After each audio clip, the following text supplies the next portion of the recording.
Hej allihopa! Nu ska vi göra någonting som är lite spännande och lite mysigt. Kanske lite förbjudet också. Hur som helst, vi ska göra en så kallad silent jerkbait. Silent swim eller egentligen en replika av en jerkbait. Ska vi göra en silikonform av. Som vi sen ska gjuta ett gummibete av. Vi kommer göra en mjuk soft jerkbait. Eller så att säga någonting som är så populärt i exempelvis USA just nu. En silent jerkbait. Vad det är kortfattat det är en jerkbait som är gjuten i plastisol. Som vi sen viktar med en stinger och en screw-in dot. Och så kommer vi få härliga S-kurvor på den. Eller om man vill kan man sätta en så kallad Teropaki spinnaröva på. Eller man kan sätta en tail här bakom som man limmar på. Eller... Det ger en enorm möjlighet till olika saker. Eller så kanske man bara vill ha den statisk. För ibland exempelvis vill ju gäddan bara ha ett bete som kanske bara går så här svävande. Men fördelen med det här är att du kan få ett bete som är helt tyst i vattnet. Du vet, som en vanlig jerkbait, även om du inte har rasselkammare i den. Så fjäderringarna, beteslåset och krokarna skramlar mer än vad man tror i vattnet. Ni kan göra den här varianten på liksom en jerkbait som ni har tagit fram. Eller så kan ni göra en master liksom så här. Och så gjuta av den. Jag rekommenderar inte av att ta en jerkbait och gjuta av. För det kan vara lite så här, ja, copyright-grejer på det va. Men de flesta av er där ute, ni har ju börjat liksom snidat. Så det här är en rätt enkel och cool idé. Och då, man behöver ju inte ha sönder betet. Man kan ju välja mellan att klippa av de här öglorna. Eller låta dem vara kvar. För det är ju bara att dra ut dem och så klipper man bara av det gjutskägget som blir av silikon eller av plastisolen sen man gjuter. Så, ska vi dra igång? Ja! Då kör vi! Då har vi en lite mindre tixare och en lite större tixare här. Och då börjar vi med att... Nu kommer vi göra de här ganska rough liksom. Det blir inget så här fine dining-aktigt här. Utan här handlar det bara om att jag vill visa hur man kan göra ett enkelt bete som kommer fånga mycket fisk. Och det kommer se ganska bra ut. Men det är enkelt att göra det hela vägen. All right, vi behöver en kniv. Vi ska pilla bort de här ögonen. För vi kommer ju få liksom ingjutningar av där ögonen ska sitta. Som vi sen kan limma i vanliga 3D-ögon. Så vi börjar med att ta bort de här. Så. Och nu förstör vi inte det här betet. Utan nu bara limma på ett par nya. Och vet ni vad? Var försiktig med kniven. Man kan ju få den i magen och får man åka plingplong-taxi till plåsterhuset och sånt. Det vill man inte. Okej, nu har vi två stycken tixar här. Vi har en vanlig beteslåda här. Om man vill vara riktigt fancy då kan man ju ta och göra liksom en gjutvagga liksom. Av kanske lite plyfa eller någonting. Eller ett mjölkpaket eller någonting. Men det här funkar utmärkt. Då tar vi lite superliv. Här behöver man inte alls mycket utan liksom bara lite grann så här. Då har vi en droppe där, och en droppe där, och en droppe där, och en droppe där. Och sen så bara lägger vi ner dem. Så där inga. Så limmar sig de fast där. Så gör vi samma sak på nästa. Vänder vi på den. Så gör vi precis samma sak på den andra. Så låter vi det där gå några minuter så får det där torka. All right. Nu behöver vi blanda våran silikon här. Så då ställer vi undan den här.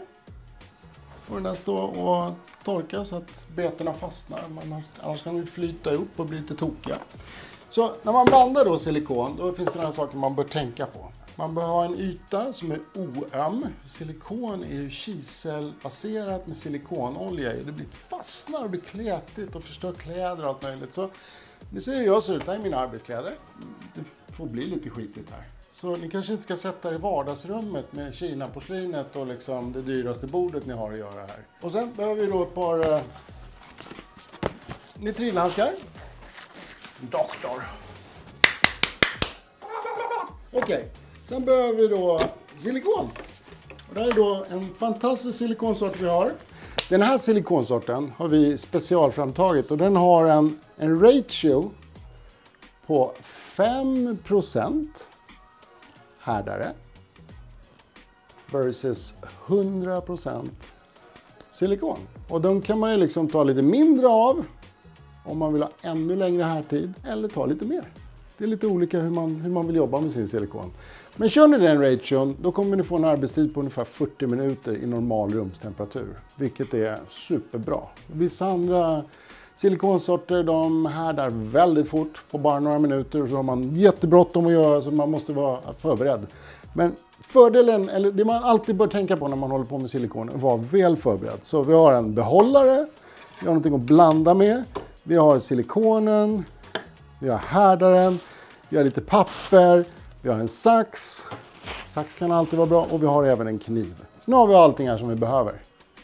Och vi även behöver då är ett mått för att veta hur mycket vi ska blanda med. Då kan man då vara gammaldags, använda en våg, eller så kan man använda ett vanligt mått. Till det här då kommer vi behöva ungefär drygt en hel förpackning liksom i silikon. Och då är ration, den här är ju då 5%, hela den här förhållaren, till en hel förpackning silikon.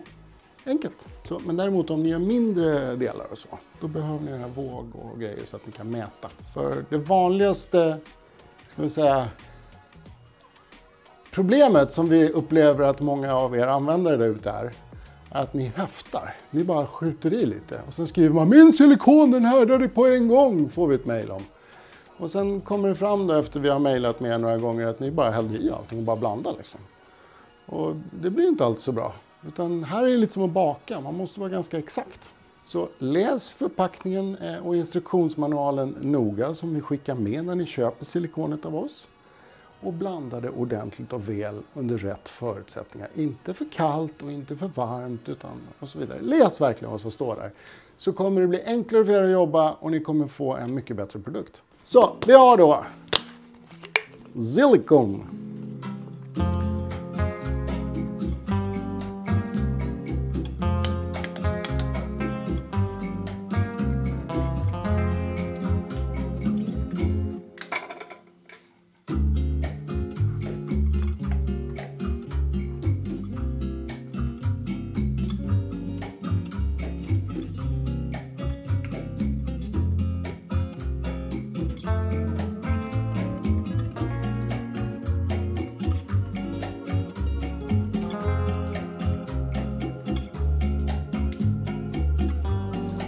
Det ni bör tänka med när ni har blandat ert silikon, det är att låta det gasa av lite grann. Annars är det risk att det finns bubblor. Och eftersom den här har så lång pottid så låter den luften som man har rört in när man blandar det stiga upp väldigt lätt. Gör man inte det här momentet, då kan man få lite luftbubblor i sin silikonform som kan bli lite fult. Och vad det även gör är att exempelvis när du häller i varm plastisol, luft fungerar ju så att det vidgar på sig när det blir varmt. Så när du häller i den varma plastisolen, då kan man få lite så här inbukningar på betet. Och genom att få bort så mycket som möjligt av de här luftbubblorna så minimerar man de här liksom små skönhetsfelen som kan bli.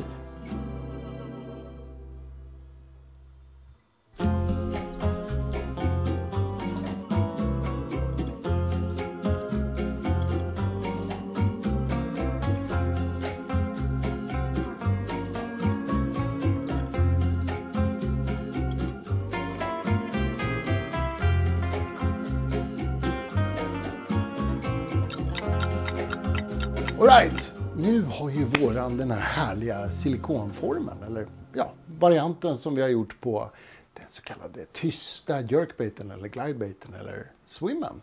Stelnat över natten. Normal härdtid på just den här sortens silikon som vi har är cirkus, beroende på såklart hur varmt du har inne. Ju varmare du har, ju snabbare härdar den, och ju kallare, ju långsammare. Och den tar någonstans mellan 4 till 24 timmar att härda. Och det är det som är lite tricky i det här med när man håller på med betesbyggnad och silikon. För det finns inga exakta mått. Parametrarna är kyla, luftfuktighet, hur väl man har blandat det, hur länge man har låtit den stå medan man blandar den och så vidare. Men någonstans där. Så att det som är det egentligen viktigaste man bör tänka på när man håller på och blandar silikon är hur lång tid tar det innan den börjar nypa ordentligt. Det vill säga den första härdningsdelen. Det brukar man kalla för pot time, eller arbetstid. Och den här silikonen har en arbetstid på ungefär 40 minuter från du har hällt i härdaren tills du har hällt på.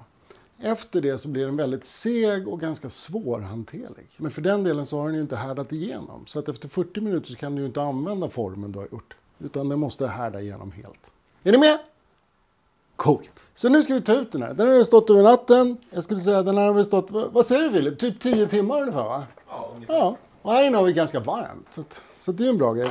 Och då är alltid tricket, hur fan får man ut den så snyggt? När man gör så här riktigt fina formar. Då gör man ju som en brygga eller en gjutform som det kallas först. Och då kan man ju designa den hur som helst. Men vi har ju varit lata och gjort det direkt i en planlåda. Funkar det med. Så nu ska vi bara försöka få ut den här utan att ha sönder våran planlåda. Jag tror att vi kommer lyckas skitbra med det här. Kolla vad bra det går. Like a pro. Och här ser vi ju. Och så knäcker vi upp den här, för nu är jag jättenyfiken på hur den första formen blev. All right, då är det lättast om man börjar bakifrån. Och den här kommer vi behöva att skära upp lite grann. Och det är inte så himla viktigt, för det här är bara, vad vi gör nu egentligen är att visa er hur man kan göra en så kallad silent jerkbait liksom.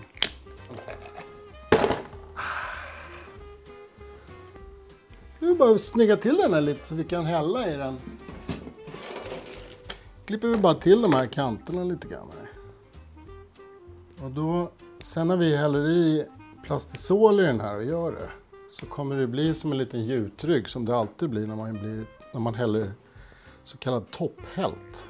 Och som sagt var, det här är ju ingen skönhetstävling vi håller på med här, utan det här är ju bara en demonstration på vad man faktiskt kan göra med plastisol och silikon och så vidare. Och med ganska enkla medel göra coola beten som fångar mycket fisk.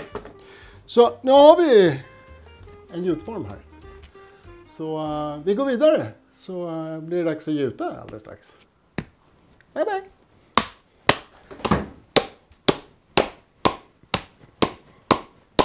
Woho!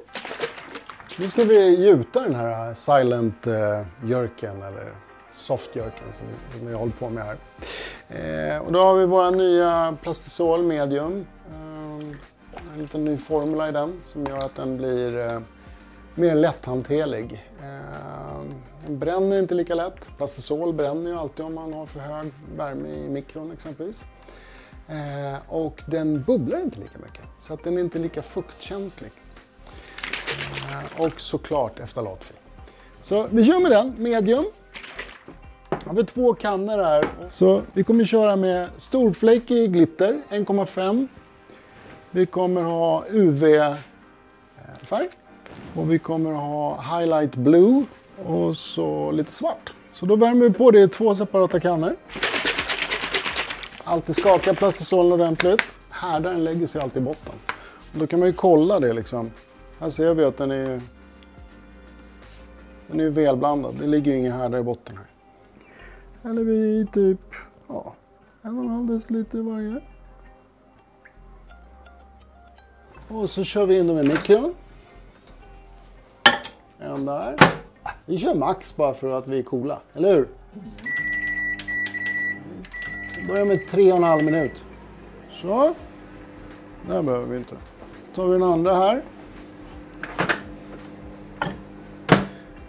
3,5 minut där också. Så har vi ett par gamla köksknivar från en loppis. Så har vi våran form där. Egentligen alla former av plastisol som jag gjuter, förutom när det ska vara fluorescerande färger som fluorescerande gul eller motoroil eller exempelvis, motoroil är inte lika känslig, men fluogul och fluoröd exempelvis. De mår bäst av att blandas innan. För om du blandar dem direkt i varm plastisol så finns det en risk att de bränner. För fluorfärger är inte lika värmetåliga som exempelvis vanliga opaka färger. Och det är samma med glitter. Glitter mår alltid bäst av att tillsättas i slutet. Det man dock ska tänka på att när man tillsätter glitter är att det kan bli lite bubblor om man rör om det. Men det beror på hur kinkig man är med bubblor. Vissa vill att de ska vara kristallklara. Vissa bara smackar ihop en jigg och åker ut och fångar med gäddor än de som håller på med de där kristallklara grejerna. Under tidens gång är det ju bra att kolla hur plastisolen mår. Så nu har den gått lite mer än 3 minuter. Då tar vi och öppnar den här och kollar hur det står till här. Ja. Den börjar liksom... Den här behöver ungefär 1 minut till. Så kommer den vara perfekt. Och i en mikro så är det så att värmen fördelas ju ojämnt. Så då är det också bra att man rör den. Liksom. Där hamnar en liten jiggbit där i. Den tar vi bort. Så, nu kör vi in den här, Filip. Så, nu har vi tagit ut den andra plastisolen. Jag ska börja bara färga den med lite svart här. Och då ska vi inte ha den för jävla pitch black. Så vi kör den lite transparent bara. Och du ser, den liksom på en gång så svärtar den ju till sig. Men den är fortfarande inte helt tok genom svart liksom. Vi kör den så här och så tar vi och smälter ner den. Så att den blir bra, rinnig och härlig. In i ugnen. Så. Då har vi då den svarta plastisolen. Vi ska ha lite highlight blue i den. Pyttelite och så ska vi ha lite glitter. Men vi ska vänta på den andra plastisolen att bli klar. Så då kör vi in den här och så sätter vi på defrost. Så bara står den och håller sig liksom mysig. Vi kollar lite nu. Ja! Börjar den liksom sätta sig. Oj, ramlar det lite svart där. Det får vara så. Så vi kör lite till. Jag vill ha den lite rinnigare. Så vi kör 30 sekunder till.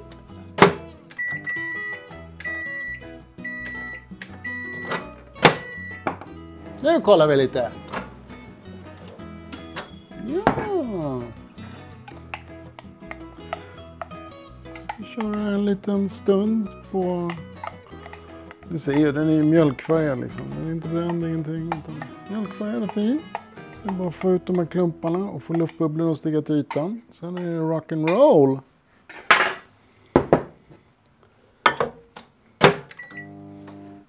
All right, nu har vi lite bubblor kvar här i. Vi tar ut plastisolen. Nu tar vi och färgar upp den med lite UV. Några droppar. Och så lite silver. Och lite highlight blue. Man ser ju inte, de är ju ganska vela, men det står highlight blue där. Behöver lite mer highlight blue där. Så är den där sköna blåa tonen som blir här nu. Så, kör vi värme upp där så det går att hälla det. Så kommer de sista bubblorna stiga till ytan där.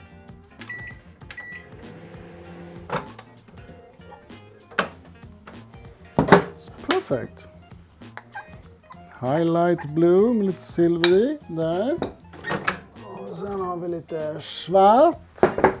Ett stänk highlight blue i den svarta här.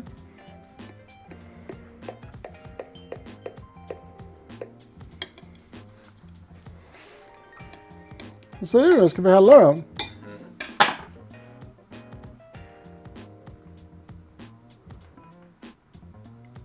Så, och så direkt häller vi på. Ta bort de där luftbubblorna. Så får vi liksom en sån här skön liksom skiftfärg här.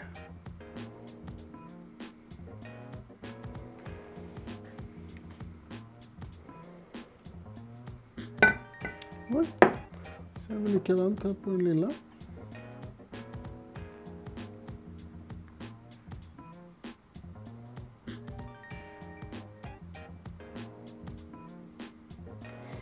Så får vi mata de här lite mer. Plastisol är så att det krymper ungefär mellan 5 och 15%. Beroende på hur varm den är. Så, nu tar vi ur de här. 1, 2. Kolla hur fina de är. Så, när vi lagt ner de här blöt ska vi bara liksom se, de ska få svalna av lite grann. Och sen så limmar vi på ett par ögon och så känner vi oss nog klara med de här sen. Eller vad tror du, Willem? De är härliga. De är direkt i molden så de har lite kratrar och sånt. Men I like it. It's rough. Fan vad fina de blev, Filip. Vi har dragit igång ett torkhjul med lite beten i. Det är det som ni hör i bakgrunden. Så nu ska vi bara snygga till de här, limma på ett par ögon och så rigga dem. Så börjar vi med att klippa bort det överflödiga gjutskägget. Lite rough sådär. Det får vara så. Vad säger vi? Ska vi köra bara röda ögon på dem så får du en liten färgklick.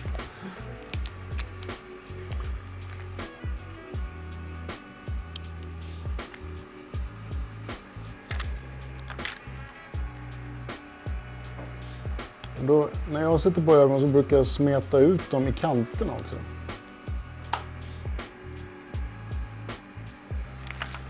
Så medan det där torkar lite grann så kan vi bara kolla till riggarna här. Då har jag några gamla riggar här. Det behöver inte vara så jäkla märkvärdigt liksom. Så länge det bara krokar bra liksom. Så, då har vi en rigg här till den lilla. Och sen har vi en rigg till den stora. Så fast så. Så det handlar egentligen bara att böja till dem här lite grann så det får bra passform. Och sen på sjön så kommer vi justera dem med sådana här screw-in weights. För det är den som kommer vara avgörande till att den liksom simmar ordentligt.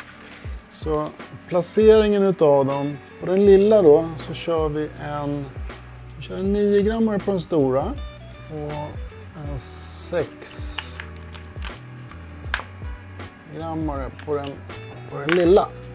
Och då placerar vi den här såklart. Så, en där. Och så, där kan vi då sen justera lite grann när man är på sjön. Liksom. Så, har vi de två. Så ska vi ta och limma de andra ögonen. Så där. Vi glansar upp dem här lite grann. Och vad kan vara bättre att glansa upp med än lite eld? Vi jämnar vi även till ryggen lite grann på dem. Och låter vi dem ligga där och bara stelna till lite snabbt. Så vi vänder på dem.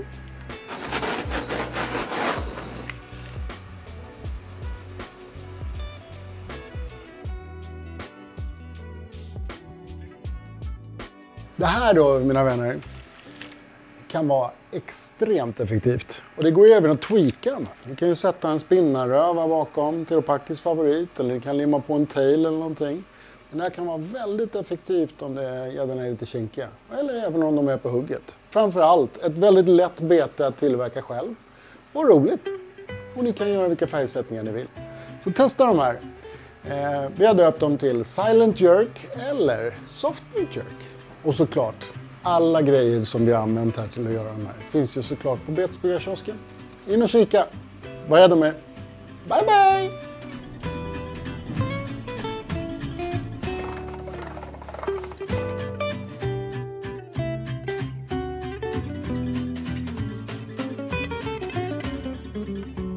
Får vi inte fisk på den där, då är det något som är fel.